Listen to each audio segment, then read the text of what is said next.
আমাদের নেতা তারেক রহমানের নির্দেশক্রমে চট্টগ্রাম 4-এর জন্য যে মনোনীত ব্যক্তি কাজী মোহাম্মদ সালাউদ্দিন ভাইকে যখন নমিনেশনের জন্য ঘোষণা করা হয়, এরপর থেকে আমরা সীতাকুণ্ড পৌরসভা বিএনপি, সীতাকুণ্ড উপজেলা বিএনপি প্রতিটা অঙ্গ সংগঠনকে নিয়ে আমরা গ্রাম গ্রাম পর্যায়ে যাচ্ছি এবং ইউনিয়ন পর্যায়ে যাচ্ছি।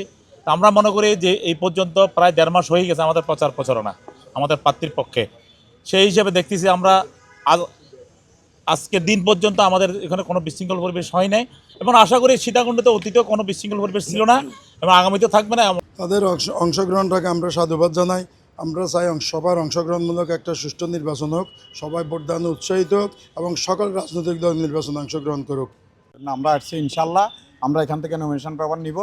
আমরা আশা করি নির্বাচন অত্যন্ত সুষ্ঠু এবং গ্রহণযোগ্য হবে, যেহেতু এই প্রশাসন ইনশাল্লাহ সেভাবে ব্যবস্থা করতেছে। আমরা চাই নির্বাচন সুষ্ঠুভাবে হোক, সর্বসাধারণ নির্বাচনে অংশগ্রহণ করুক, তাদের ভোটাধিকার প্রয়োগ করুক। বিশেষ করে নতুন প্রজন্ম 17টি বছর তারা তাদের মূল্যবান ভোটাধিকার প্রয়োগ করতে পারে নাই, নির্বাচন কেন্দ্রে যাইতে পারে নাই, আমাদেরকেও বাড়িঘরে যাইতে দেয় নাই। নির্বাচন দেখুন, গত 18 সালের নির্বাচনে বিএনপি অংশগ্রহণ করেছিল।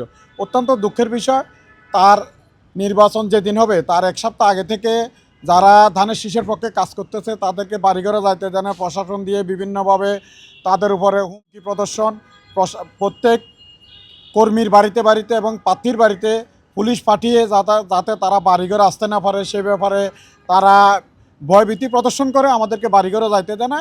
এবং তার ফলশ্রুতিতে তারা আপনারা দেখছেন সেইবার তারা দিনের ভোট রাতে নিয়ে বাক্সভর্তি করে তারা তাদের প্রার্থীকে জয়ী ঘোষণা করেছে। আমরা চাই অতীত যে বর্তমানে যে নির্বাচন কমিশন আছেন সেই নির্বাচন কমিশনের প্রতি আমাদের 100% আস্থা আছে ইনশাল্লাহ। আমরা চাই নিরপেক্ষ নির্বাচন হোক।